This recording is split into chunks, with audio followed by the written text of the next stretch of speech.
Hello friends, कैसे हैं आप सभी लोग। आई होप आप सब लोग बिल्कुल ठीक होंगे। चलिए शुरू करते हैं आज की करंट अफेयर्स की क्लास। सबसे पहले देख लेते हैं कल का प्रश्न जो कि हमने आप सभी से पूछा था।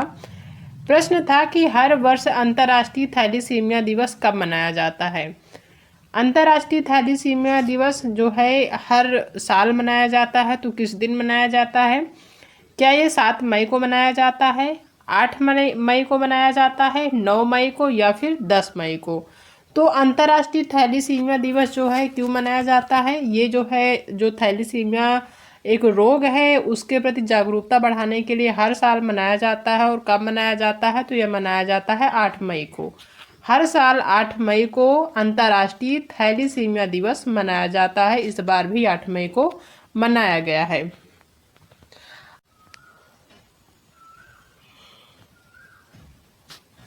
अब कर लेते हैं सबसे पहले कल का जो करंट अफेयर्स था उसका रिवीजन। पहला क्वेश्चन है कि हाल ही में कौन भारतीय महिला हॉकी टीम की नई कप्तान बनी है। यानी भारतीय महिला हॉकी टीम की जो नई कप्तान बनी है कौन है, तो वो है सलीमा टेटे। हाल ही में स्कूल ऑन व्हील्स पहल किस राज्य में शुरू की गई है, तो करी गई है कहाँ पे, मणिपुर राज्य में। वैश्विक डिजिटल भुगतान प्लेटफॉर्म वीजा ने भारत में नए देश प्रबंधक के रूप में किसे नियुक्त किया है, तो वो है सुजय रैना। नेक्स्ट क्वेश्चन है कि किस देश ने भारतीय क्षेत्रों को दर्शाने वाला 100 रुपए का नोट जारी किया है, तो वो है नेपाल, जिसने 100 रुपए का नोट जारी किया जिसमें भारतीय क्षेत्रों को उसने दर्शाया है।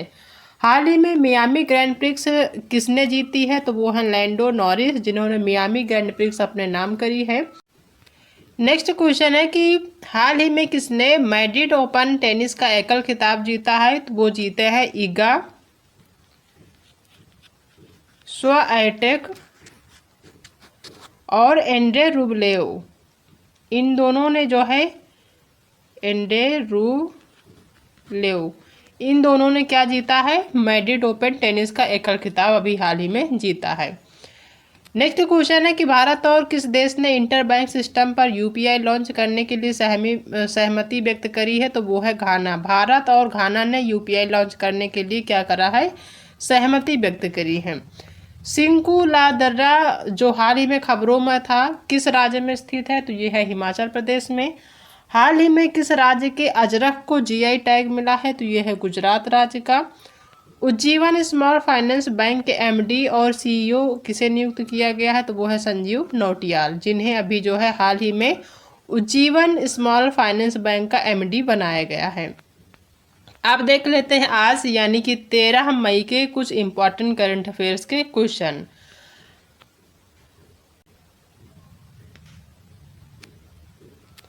पहला क्वेश्चन है कि वीजा ने किसे भारत में कंट्री मैनेजर के रूप में नियुक्त किया है। वीजा एक जो है डिजिटल पेमेंट कंपनी है जो भुगतान करती है, उसने जो है भारत में कंट्री मैनेजर के रूप में किसे नियुक्त किया है। क्या वो सुजय रैना है, राजेश कुमार हैं, अमित गोयल हैं या फिर है सागर प्रजापति।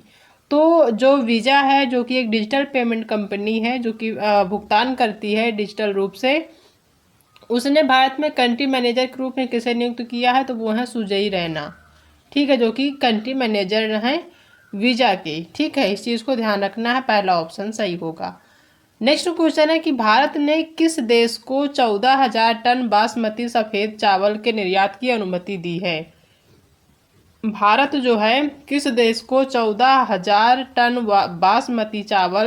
बासमती सफ़ेद चावल निर्यात की अनुमति दी है। क्या वो अमेरिका है, रूस है, मॉरिशस है या फिर श्रीलंका है। तो किसको निर्यात करेगा, तो ये करेगा मॉरिशस को।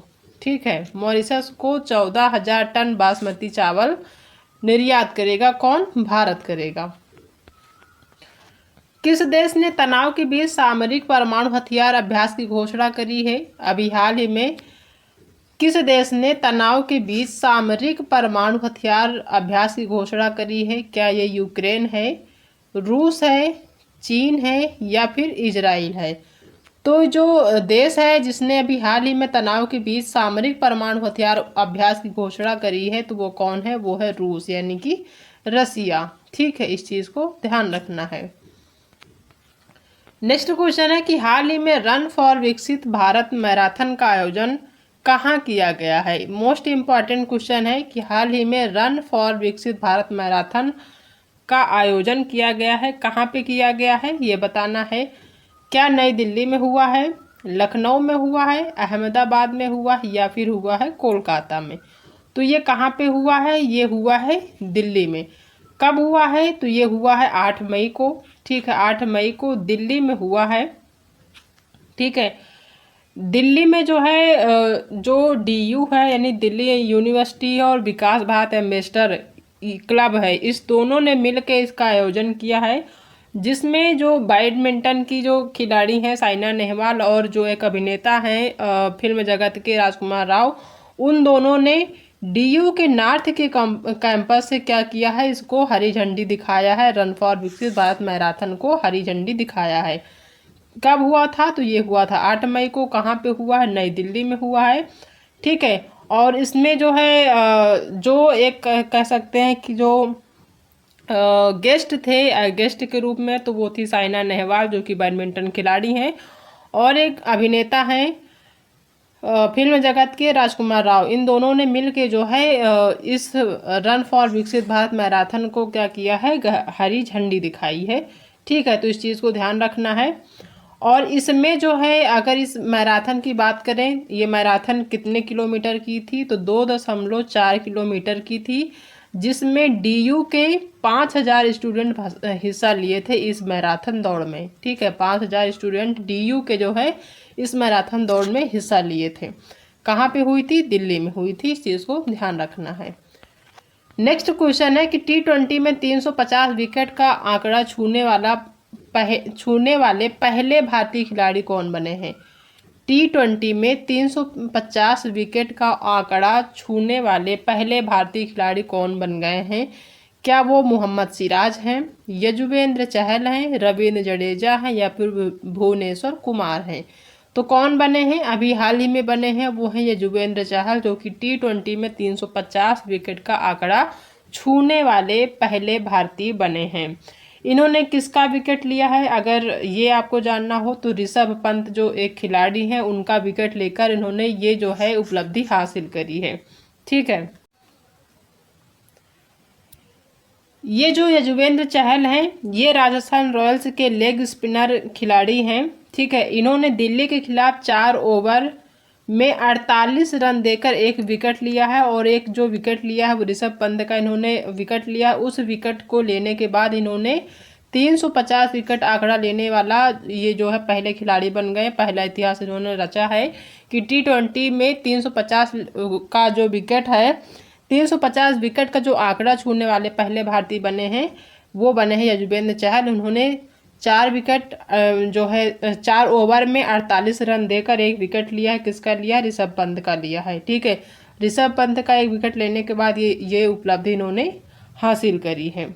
ठीक है, तो इस चीज़ को ध्यान रखना है। कौन है, यजुवेंद्र चहल हैं, जो कि T20 में 350 विकेट का आंकड़ा छूने वाले पहले भारतीय बन गए हैं। ठीक है, नेक्स्ट क्वेश्चन है कि हाल ही में भारतीय बास्केटबॉल टीम के मुख्य कोच के रूप में किसे नियुक्त किया गया है।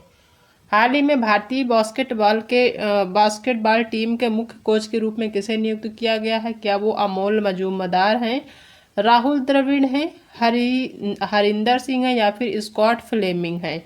तो भारतीय बास्केटबॉल टीम के जो मुख्य कोच अभी बनाए गए हैं वो कौन है, तो वो हैं स्कॉट फ्लेमिंग। स्कॉट फ्लेमिंग जो हैं उन्होंने जो है बास्केटबॉल टीम का मुख्य कोच जो है का जो इन्होंने कार्यभार है अभी संभाला है। इससे पहले जो भारतीय बास्केटबॉल टीम के जो कोच रहे हैं वो कौन रहे हैं, तो वो रहे बेसेलिन मैटिक। ठीक है, इससे पहले यानी कि बेसेलिन मैटिक की जगह इन्होंने अभी हाल ही में ली है भारतीय बास्केटबॉल टीम के मुख्य कोच के रूप में। ठीक है, इससे पहले बेसेलिन मैटिक थे, अब जो हैं वो स्कॉट फ्लेमिंग हैं जो कि भारतीय बास्केटबॉल टीम के मुख्य कोच हैं। नेक्स्ट क्वेश्चन है कि हाल ही में किस राज्य सरकार ने पिरुल लाओ पैसे पाओ अभियान शुरू किया है। इम्पॉर्टेंट है ये पिरुल लाओ पैसे पाओ अभियान। क्या है ये पिरुल लाओ पैसे पाओ अभियान, इसके बारे में भी देखेंगे। तो अभी हाल ही में किस राज्य सरकार ने पिरूल लाओ पैसे पाओ अभियान शुरू किया है? क्या ये उत्तराखंड है, हिमाचल प्रदेश है, उड़ीसा है या फिर तेलंगाना है?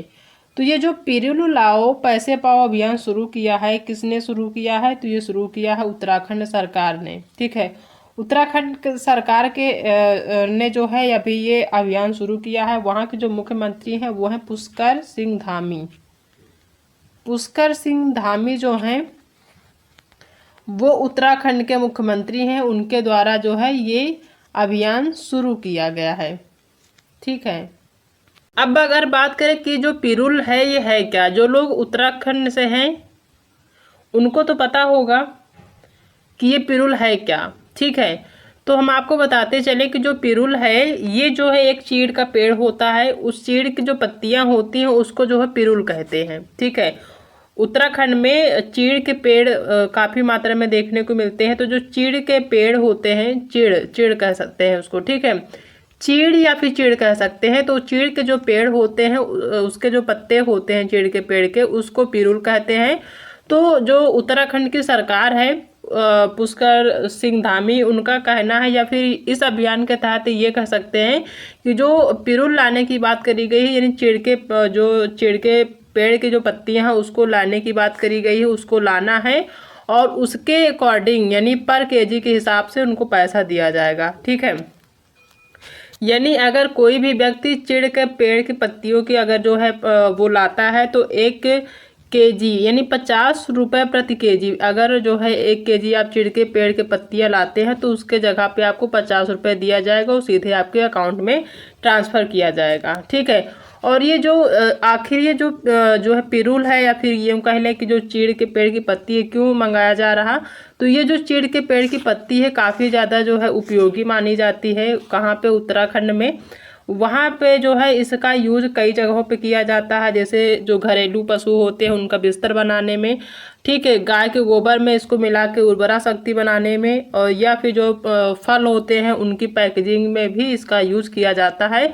तो इसलिए जो है ये अभियान चलाया गया है कि जो भी ये जो चीड़ के पेड़ के पत्ते हैं इनको लाएगा तो केजी के हिसाब से उनको पैसे दिए जाएंगे।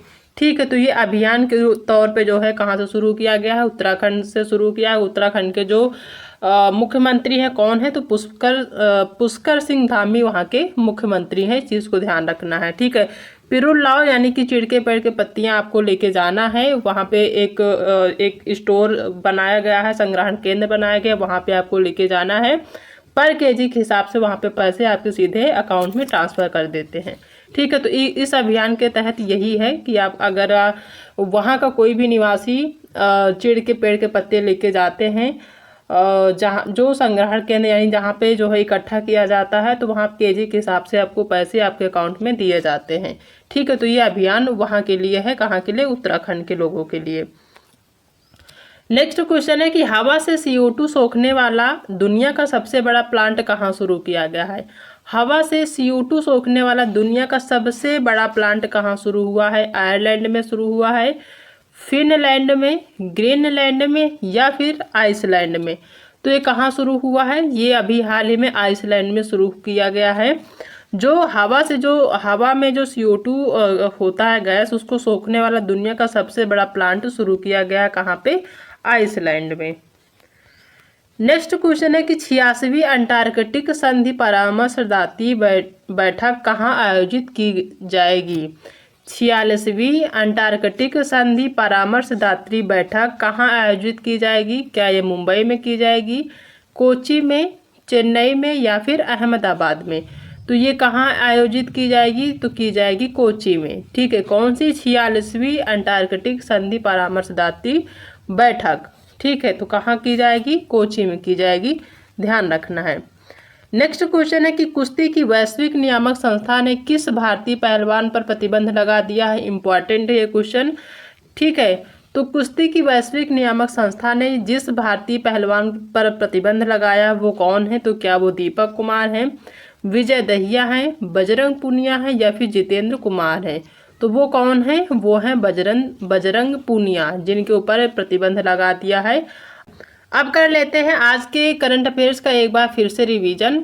पहला क्वेश्चन है कि वीजा ने किसे भारत में कंट्री मैनेजर के रूप में नियुक्त किया है, तो वो है सुजय रैना। भारत ने किस देश को 14,000 टन बासमती सफ़ेद चावल के निर्यात की अनुमति दी है, तो वो है मॉरिशस देश। किस देश ने तनाव के बीच सामरिक परमाणु हथियार अभ्यास की घोषणा के ली है, तो वो है रूस। ठीक है, यहाँ पे रूसी लिखा है, यहाँ पे रूस होगा, रूस। ठीक है, रूस ने तनाव के बीच सामरिक परमाणु हथियार अभ्यास की क्या करी है, घोषणा करी है। हाल ही में रन फॉर विकसित भारत मैराथन का आयोजन कहाँ किया गया है, तो किया गया है दिल्ली में। T20 में 350 विकेट का आंकड़ा छूने वाले पहले भारतीय खिलाड़ी कौन बने हैं, तो वो बने हैं यजुवेंद्र चहल। हाल ही में भारतीय बास्केटबॉल टीम के मुख्य कोच के रूप में किसे नियुक्त किया गया है, तो वो है स्कॉट फ्लेमिंग, जिसे जो है भारतीय बास्केटबॉल टीम का मुख्य कोच बनाया गया है। इन्होंने बेसिलिन मैटिक की जगह ली है।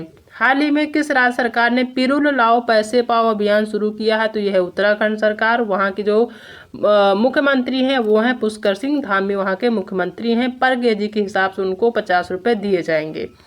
हवा से CO2 सोखने वाला दुनिया का सबसे बड़ा प्लांट कहाँ पे शुरू हुआ है, तो ये हुआ है आइसलैंड में। 46वीं अंटार्कटिक संधि परामर्शदात्री बैठक कहाँ आयोजित की जाएगी, तो की जाएगी कोची में। कुश्ती की वैश्विक नियामक संस्था ने किस भारतीय पहलवान पर प्रतिबंध लगा दिया है, तो वो है बजरंग पूनिया। ठीक है, ये आज से करंट अफेयर्स है। हमने एक बार यहाँ पे रिवीजन किया है, कल एक बार फिर से रिवीजन होगा तो चीज़ें आपकी क्लियर हो जाएंगी।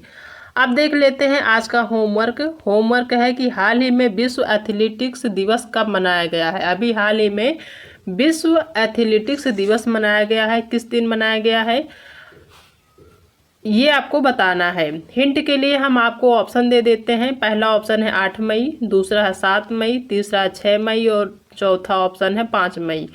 इन 4 ऑप्शन में से कोई एक ऑप्शन सही है। जो भी सही आंसर है आपको कमेंट में बताना है। क्वेश्चन एक बार फिर से देख लीजिए, विश्व एथलेटिक्स दिवस कब मनाया गया है, जो कि अभी हाल ही में मनाया गया है, ये आपको बताना है। ठीक है, तो ये सारे करंट अफेयर्स के क्वेश्चन हैं जो कि हमने आज की क्लास में डिस्कस किया है। लगभग चीज़ें आपकी क्लियर हो गई होंगी। नहीं क्लियर है तो कल एक बार फिर से रिवीजन होगा, तो आपको जो चीज़ें क्लियर नहीं है एक बार फिर से क्लियर हो जाएंगी। ठीक है, तो आई होप कि आप सभी को आज की जो क्लास है वो पसंद आई होगी। अगर आज की क्लास पसंद आई है तो वीडियो को लाइक करिएगा, अपने दोस्तों में शेयर करिएगा। अगर आप चैनल पर पहली बार आए हैं तो चैनल को सब्सक्राइब करना बिल्कुल भी मत भूलिएगा। मिलते हैं नेक्स्ट क्लास में एक नए टॉपिक के साथ। तब तक अपना ध्यान रखिएगा।